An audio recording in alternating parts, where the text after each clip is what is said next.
চিড়ে দিয়ে যে এত টেস্টি আর হেলদি রেসিপি তৈরি হয়ে যায় যেটা নাকি খাওয়ার পরই বুঝতে পারবেন। বাচ্চা থেকে বড় সকলেই একদম চেটেপুটে খেয়ে নেবে। বাচ্চাদের টিফিন থেকে তো একটাও ফিরে আসবে না যতগুলি দেন না কেন।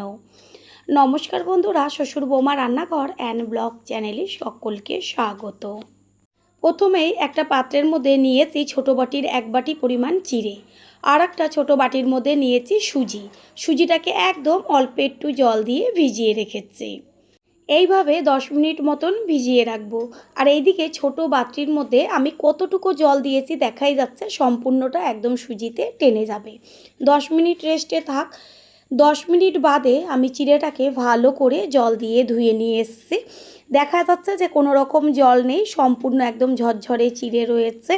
আর চিড়ের মধ্যে অনেক সময় ধান থাকে, সেগুলোকে ভালো করে জল দিয়ে ধোয়ার সময় চলে যাবে।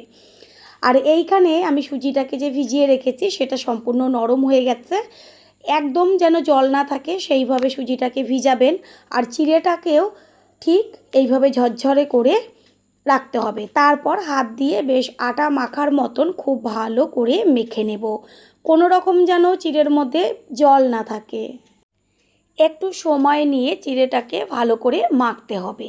যদি দেখবেন হাতে একটু লেগে লেগে যায় তাহলে হাতের মধ্যে একটু জল লাগিয়ে তারপরে চিড়েটাকে মাখবেন, তাতে কি হবে হাতে লেগে আর যাবে না। দেখাই যাচ্ছে যেইভাবে আমরা আটা বা ময়দা মাখি সেইভাবে চিড়েটাকে মেখে নিচ্ছি। হাত দিয়ে ঠেসে ঠেসে ভালো করে মাখতে হবে। চিড়ে মেখে নেওয়া হয়ে গেছে, একটা বড় পাত্রের মধ্যে রেখে দিলাম। আর ওইদিকে যে সুজিটা জলে ভিজিয়ে রেখেছিলাম সেই সুজিটাকেও এইবার হাত দিয়ে ঠেসে ঠেসে একইভাবে মেখে নেব।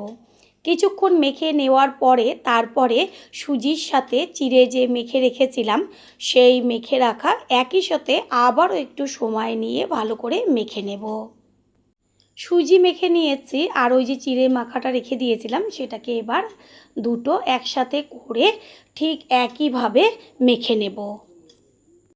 চিড়ে দিয়ে যে সম্পূর্ণ তেল ছাড়া এত দারুণ টেস্টি আর হেলদি একটা রেসিপি তৈরি হয়ে যায় যেটা নাকি খাওয়ার পরে অবাক হয়ে যাবেন।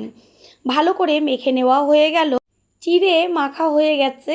এবার এর মধ্যে দিয়ে দিচ্ছি স্বাদের জন্য পরিমাণ মতন লবণ আর কুচিয়ে রাখা বেশ কিছুটা পরিমাণ ধনেপাতা।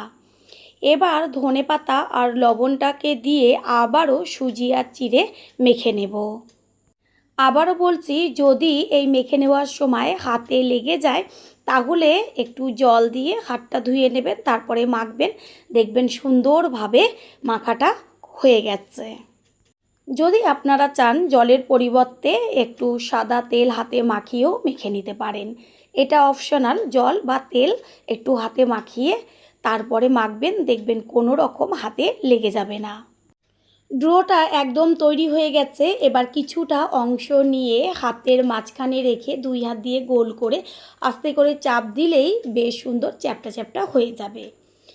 এই সময় হাতে একটু লেগে যেতে পারে, সেটা কোনো সমস্যা নেই। সাইডে একটা বাটির মধ্যে একদম অল্প একটু জল রাখবেন, সেই জলটা হাতে একটু মাখিয়ে নিয়ে ঠিক এইভাবে গোল গোল করে পাকিয়ে হাত দিয়ে 2 হাতের তালুতে একটু চাপ দিলেই খুব সুন্দরভাবে চ্যাপ্টা চ্যাপ্টা হয়ে যাবে।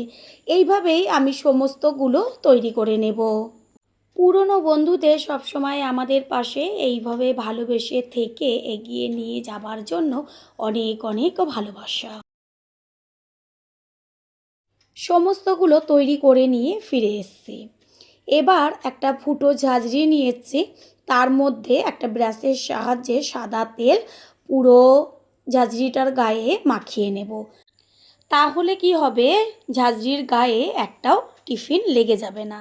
ঠিক এইভাবে সাদা তেল ব্রাশ করে নিয়ে তারপরে একটা একটা করে সুন্দরভাবে পুরো ঝাঁঝরির মধ্যে সাজিয়ে দেব।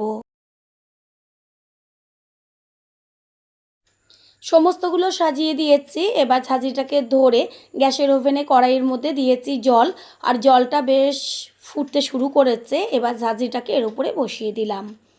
এবার একটা ঢাকনা দিয়ে ঢেকে দেব। গ্যাসের ফ্লেম প্রথমে হাই করে দেব, তারপর একদম মিডিয়াম টু লোয়ে রাখতে হবে এটা হবার জন্য। এটা এদিকে হতে থাক। অন্যদিকে একটা মিক্সিং জার নিয়েছি, তার মধ্যে দিয়েছি জল, এবার দিয়েছি শুকনো লঙ্কা আর দেব পাকা টমেটো, দিচ্ছি বেশ কিছুটা পরিমাণ ধনেপাতা। এবার একসাথে ভালো করে সব কিছু পেস্ট করে নেব।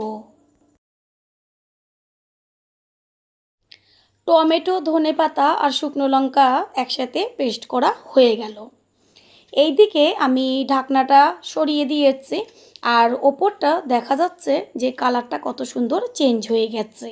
আর আমি ঢাকনা চাপা দেব না, কারণ ঢাকনার যদি বেশিক্ষণ চাপা থাকে তাহলে ঢাকনার গায়ের থেকে যে জল পড়বে এগুলো ভিজে যাবে।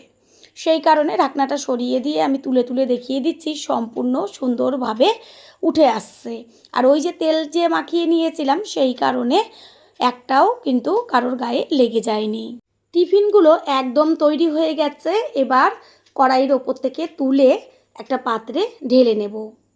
এগুলো যারা ডায়েট করছেন বা যারা তেল একদমই খাওয়া বারণ, তারা এটা কিন্তু এই অবস্থাতেই খেতে পারেন, ওই যে টমেটোর চাটনিটা করেছিলাম সেই দিয়ে। গ্যাসের ওভেনে একটা তড়কা প্যান বসিয়ে তারপরে দিয়ে দিচ্ছি সাদা তেল। আর তেল গরম হলে এর মধ্যে সর্ষে ফোড়ন দিয়ে লঙ্কার গুঁড়ো আর দিয়ে দিচ্ছি কারি পাতা। গ্যাসটা অফ করে দেবো, না হলে পাতা আর সর্ষে দুটোই পুড়ে যাবে। এই যে গরম গরম অবস্থাতেই ওই যে চাটনিটা করে রেখেছিলাম তার মধ্যে ঢেলে দেব। আপনারা চাইলে এর মধ্যেও ওই টমেটোর চাটনিটা ঢেলে একটু নাড়িয়ে চাড়িয়ে নিতে পারেন। এই গরম অবস্থায় চাটনির মধ্যে ঢেলে একটা চামচ দিয়ে বেশ নাড়িয়ে নেব। চাটনির মধ্যে দিয়ে দিচ্ছে লবণ। এবার চামচ দিয়ে ভালো করে সব কিছু একসাথে মিশিয়ে নেব।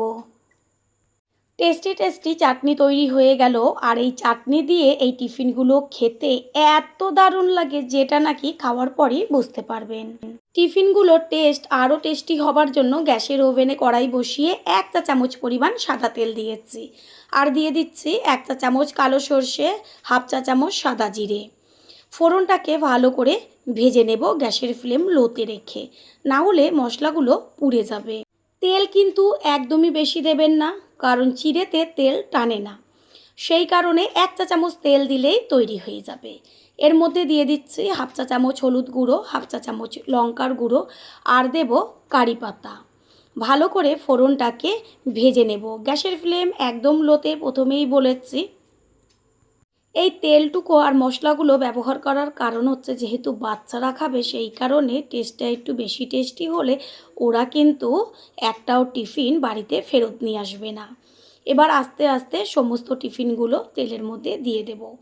দিয়ে তারপরে খুন্তি দিয়ে নেড়ে চেড়ে ভালো করে মশলার সাথে মিশিয়ে নেব। কারি পাতা তো ফোড়নে দিয়েছি, আর এই পর্যায়ে এখন দিয়ে দিলাম আর কিছুটা পরিমাণ কুচিয়ে নেওয়া ধনেপাতা আর লবণ। প্রথমবার যারা আমাদের চ্যানেল ভিজিট করছেন তাদের আন্তরিক শুভেচ্ছা ও অনেক ভালোবাসা। আমাদের রেসিপিগুলো যদি ভালো লেগে থাকে সাবস্ক্রাইব করে দেওয়ার অনুরোধ রইল ও পাশে থাকা বেল আইকনে ক্লিক করলে পরবর্তী ভিডিওগুলো সবার আগে আপনাদের কাছে পৌঁছে যাবে। টিফিনগুলোর কালারটা কত সুন্দর চেঞ্জ হয়ে গেছে, আর দেখা মাত্রই বলুন তো সকলের জিভের থেকে জল পড়ে যাবে। বন্ধুরা, আপনারা যে যেইখান থেকে ভিডিওটি দেখছেন অবশ্যই কমেন্টের মাধ্যমে জানাবেন। আপনাদের ধন্যবাদ জানাতে পারলে সত্যিই আমরা ভীষণ ভীষণ আনন্দিত হব। আপনাদের করা কমেন্টসগুলো পড়ে আমরা এতটাই উৎসাহিত হই পরের ভিডিওগুলো তৈরি করার জন্য। রেসিপি একদম তৈরি হয়ে গেছে। এবার কড়াই থেকে একটা প্লেটে তুলে নেব। এই চাটনি দিয়ে সত্যি বলছি এই টিফিনটা যদি খাওয়া যায় মুখের থেকে এর স্বাদ ভুলতে পারবেন না। তৈরি হয়ে গেল আজকের রেসিপি। আশা করি রেসিপিটি ভালো লাগলো, আর যদি ভালো লেগে থাকে একটা লাইক, কমেন্টস, পারলে একটা শেয়ার করে অবশ্যই জানাবেন। আপনাদের করা একটা লাইক ও লাইকের পাশে থাকা হাইপ আর একটা শেয়ার আমাদের কাছে অনেক অনেক গুরুত্বপূর্ণ। All friend, thanks for watching my video. আপনারা সকলে ভালো থাকবেন, সুস্থ থাকবেন। আবারও দেখা হবে অন্য কোনো রেসিপির এপিসোডে।